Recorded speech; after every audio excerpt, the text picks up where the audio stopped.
Hi guys, Joe with Team ShitboX here. Coming at you guys with another deck profile. Just to let you guys know, we've had some camera issues, that's why we haven't put up anything to all of our subscribers and everything. So we do apologize for that. But yeah, right now, it's been a couple months, so we decided to get things up as quick as possible. Hopefully we'll get a couple more videos in the next couple days. But right now, we're looking at my deck profile. I've been playing this pretty consistently for the past week or so.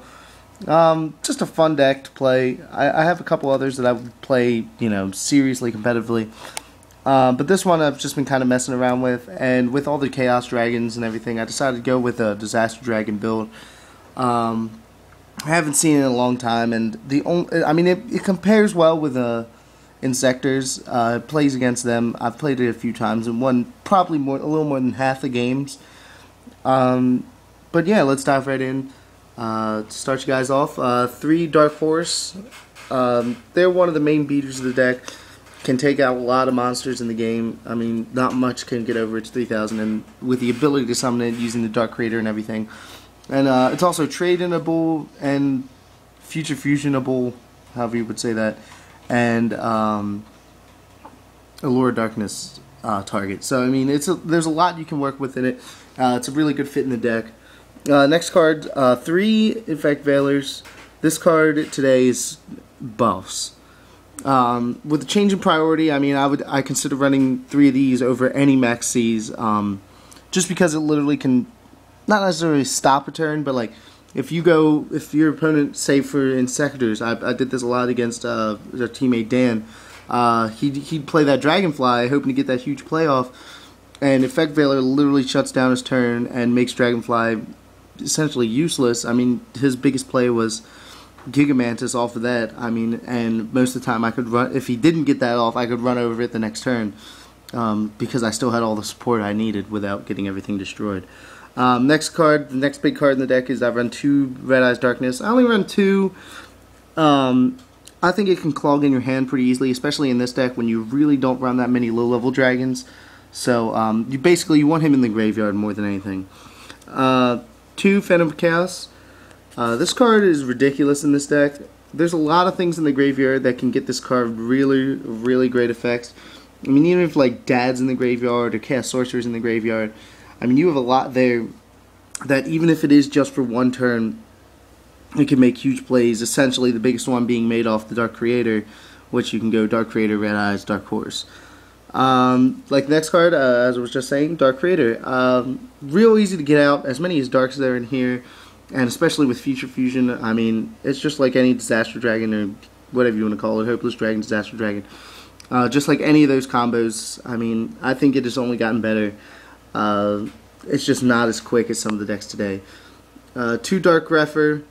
I think that's an amazing card in this deck. It dumps dragons, dumps anything in the graveyard that you need. 2 Card Troopers, my milling engine.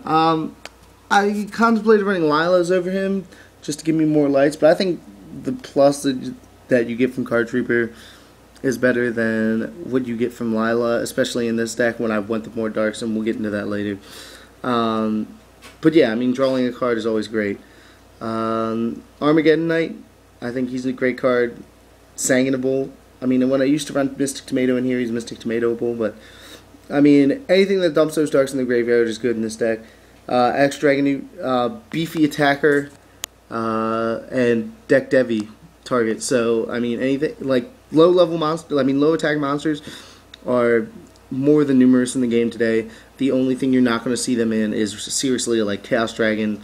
I mean, even then you're going to hit Raikos and Tour Guides. So, but anything else, Wind-Ups, Insectors, you're going to hit those low-attack monsters. 1 Prime Material, I decided that as a tech. It's pretty good, especially, I mean, if you can't destroy, like, wreck them in one play and you somehow get that Red Eyes Darkness, he's a great target, just because I mean, the only thing that's going to really get over that, I mean, it gets over Dolka, gets over a couple things, and it protects your monsters, which is great. 1 Sanguine, he's a great search card, and you can search out those Card Troopers or those Phantom Chaos or Effect Veilers, depending on whatever situation you're in.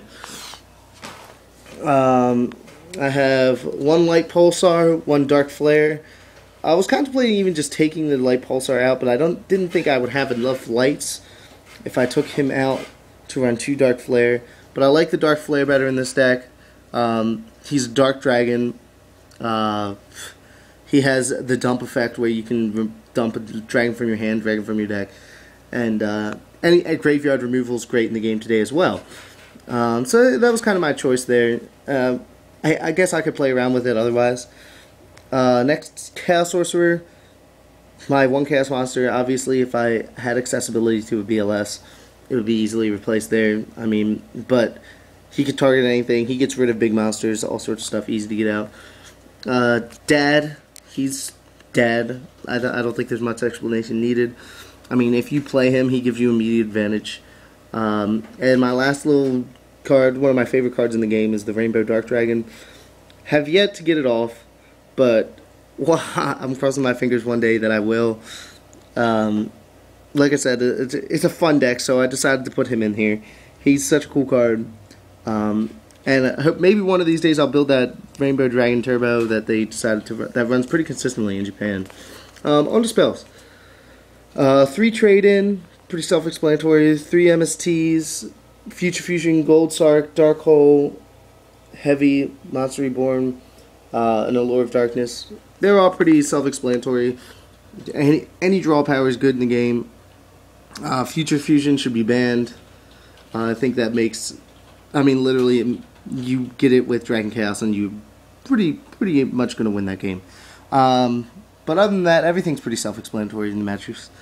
On to traps, 2 bottomless. I chose bottomless over compulsory because I think Jarrell Winston actually told me this. Bottomless gets rid of the problem where compulsory, especially against like Dragon Chaos, just like slows it down. 2 torrential, why not? It punishes bad players. And 1 deck Devi. I was contemplating running 2 deck Devis just because there's so many targets in here, but I didn't want to get it clogged up, especially with all the big monsters that you can end up with in your hand in this game, with this deck especially. It gives you, I mean, this gives you pluses. You see your opponent's hands, all sorts of stuff, see what they have. But I mean, if like the odds of you getting like Dark Horse, Red Eyes, Rainbow Dark, and Dad in your hand, and then drawing into this, it's a little rough. It's a little rough to start off with. But yeah, that's pretty much the deck there. Extra deck, it's pretty standard. A Leviathan Dragon, Utopia Ray, just in case I decide to side in that Mind Control. Scarred Warrior, he's another one of my like funny favorite cards. If he doesn't die by battle once per turn, and I mean he's an effect veil of 4-star. If I like go through Catastrophe already and don't have any other plays, I mean he's kind of fun to use. Protects warriors. He doesn't die by battle once per turn, so you got to run through him twice with whatever you got.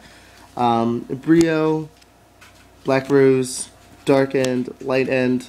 I decided to play him, see what happens. I've never gotten to that point, but Stardust, Chimera Attack for them sides, and of course 5-headed.